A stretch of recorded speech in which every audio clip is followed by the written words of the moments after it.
Driving essentials.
So far, you've done a good job driving with normal traffic, but let's talk about some specialty vehicles you may encounter.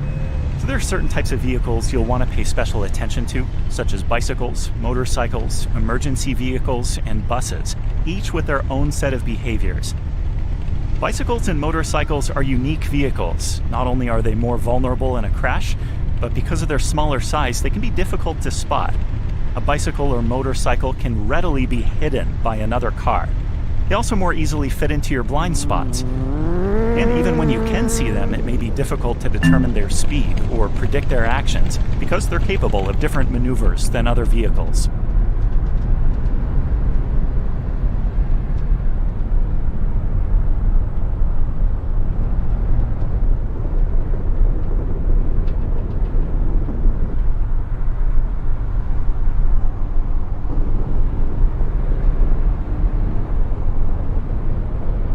There are specialty vehicles, such as buses and taxis, which make frequent stops and return to the road regularly.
There are specific laws regarding some specialty vehicles, like with school buses, for instance. You are required to stop when its lights are flashing, and you cannot continue until the bus's stop sign is retracted and the lights are turned off.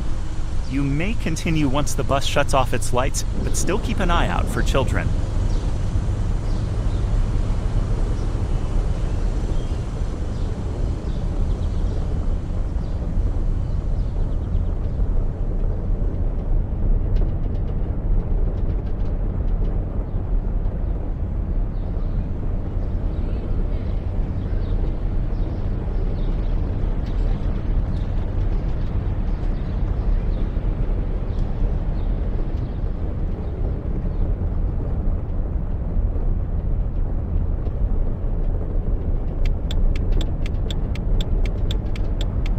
Even if a bus is coming the other way, you're still required to stop until its lights stop flashing.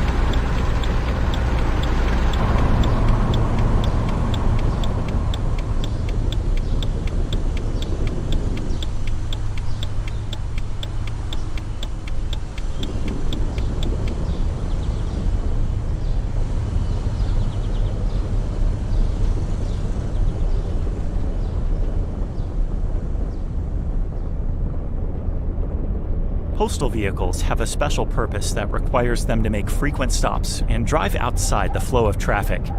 In addition, postal workers often have to exit their vehicle, so when approaching a postal vehicle, keep an eye out for the driver as well as the movement of the vehicle. Give them plenty of room by slowing down and moving over as far as possible.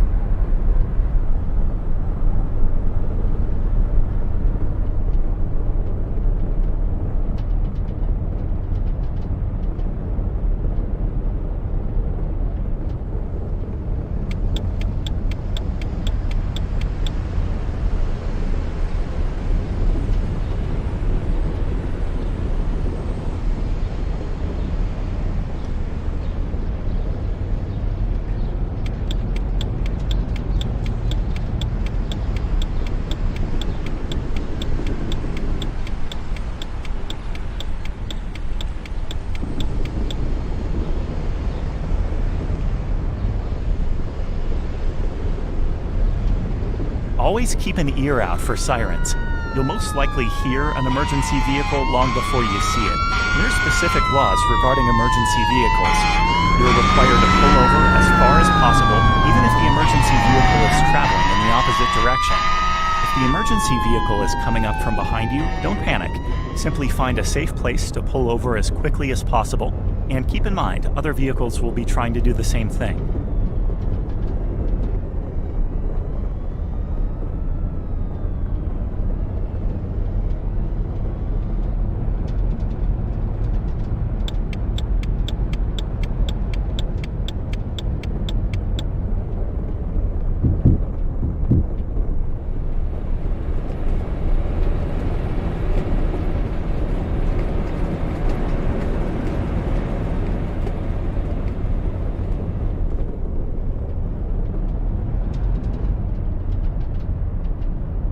Trucks offer a special challenge. They're big, so they're easy to spot, but in turn, their size makes it difficult for them to see you. Trucks have blind spots, some of which are large enough to completely hide your vehicle from the driver's view. Take a look at the graphic. These blind spots are often referred to as no zones, because they're areas you want to avoid.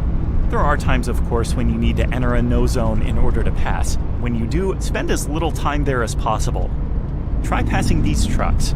Pass through the no zone quickly, but without speeding.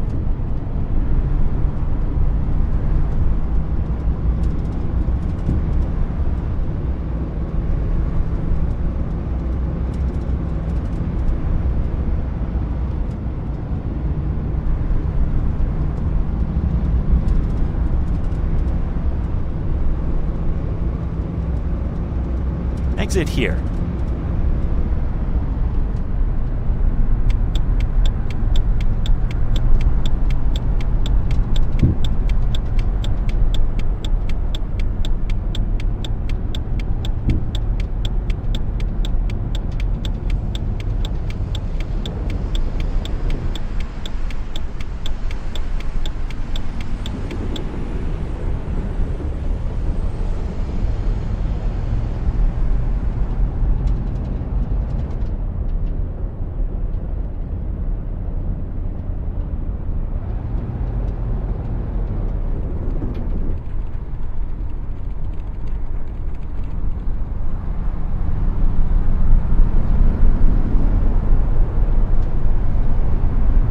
Especially in cities, you'll often find delivery trucks double parked. There are no special rules regarding delivery trucks, but be aware of pedestrians walking around them and check your mirrors before changing lanes.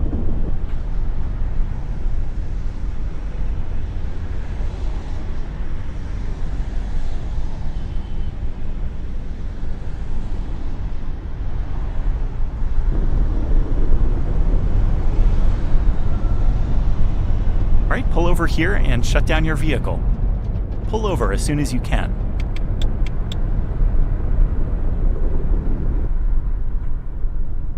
Remember to follow the specific laws regarding emergency vehicles and school buses. For all other special vehicles, be aware of the way they move and the best way to act around them.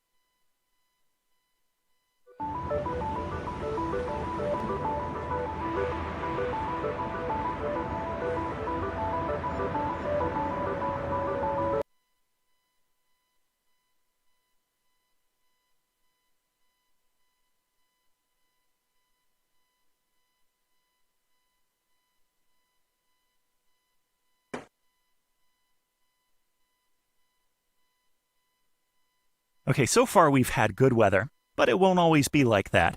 Depending on where you live, you may experience a variety of weather and road conditions. Let's head out of this parking lot and I'll share some tips on what to do when you experience different weather conditions.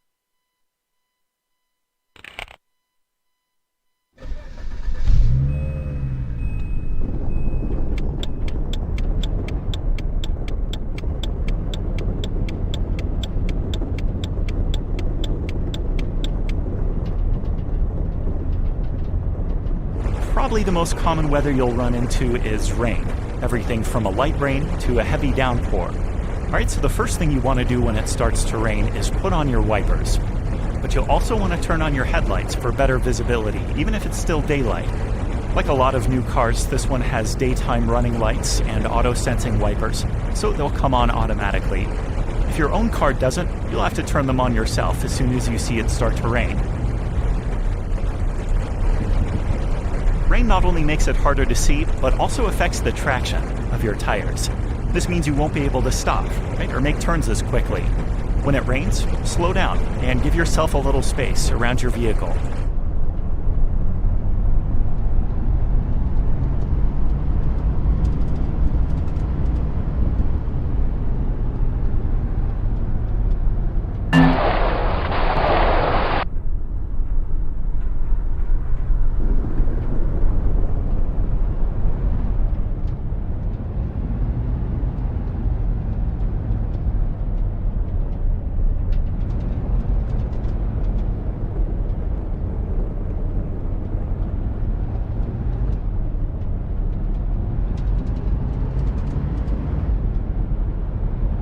Even after it stops raining, there's still water on the road, sometimes a lot, which means you can still hydroplane. Hydroplaning is when water gets under your tires and actually lifts your vehicle off the road. Your tires are no longer touching the ground, so you can't steer at all, which, trust me, is a bad thing. If you find yourself hydroplaning, don't panic and don't hit the brakes. Simply ease off the accelerator and keep your car pointed in a safe direction. As you start to slow, the car will return to the road surface and you'll regain control. The lesson is, if the road is wet, slow down. The faster you go, the more likely you'll hydroplane. Another common weather hazard is fog. Fog can severely limit your visibility, or when it's really foggy, can completely blind you. As soon as you see fog, turn on your headlights. This will not only help you see, but will also help others see you. Many cars come with fog lights, which you should also turn on. So what about your high beams? It seems like they would light up the road even more. But strangely enough, the opposite is true. High beams reflect off of the fog and actually make it more difficult to see. Another trick is to follow the white lines on the side of the road as well as the lights of the vehicle ahead to help guide you. Keep an eye out for brake lights, because sometimes drivers panic when they can't see and stop abruptly.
Obviously, snow and ice are very slippery. You'll have to be careful when braking, but also when accelerating.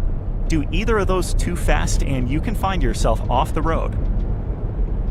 Slow down well before any corners. Better to hit the brakes while you're still traveling straight than when you're in a turn. If you do find yourself in a skid, keep the wheel pointed in the direction you want to go and stay off the accelerator. If you have ABS brakes, it's okay to use them, but if you don't, brake gently enough to avoid skidding.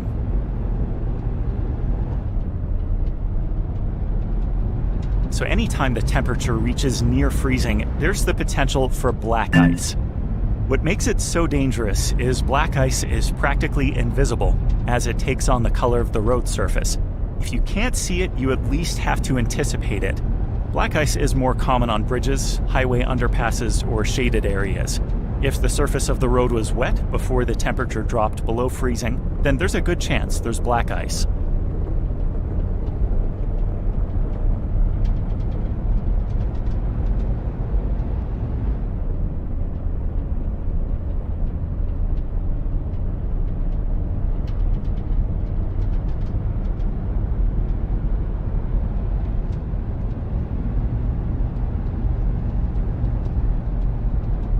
Cross here onto the dirt road.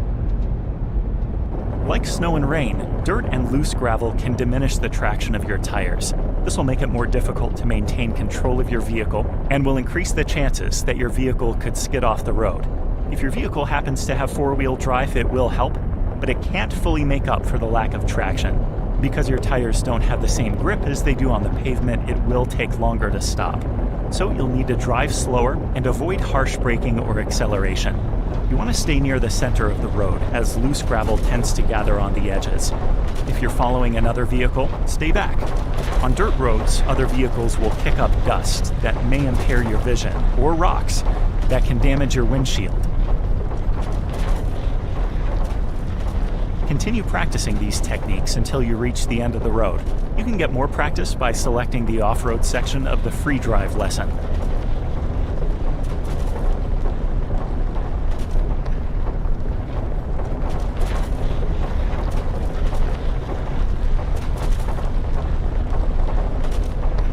Stop here and shut down your car.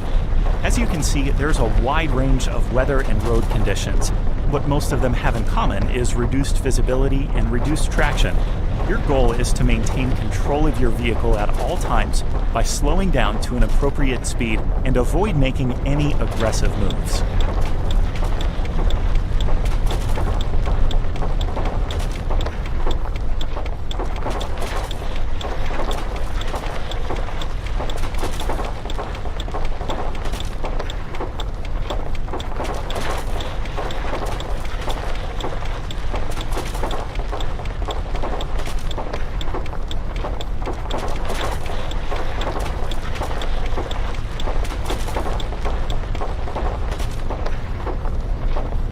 Oh, hey, where are you going?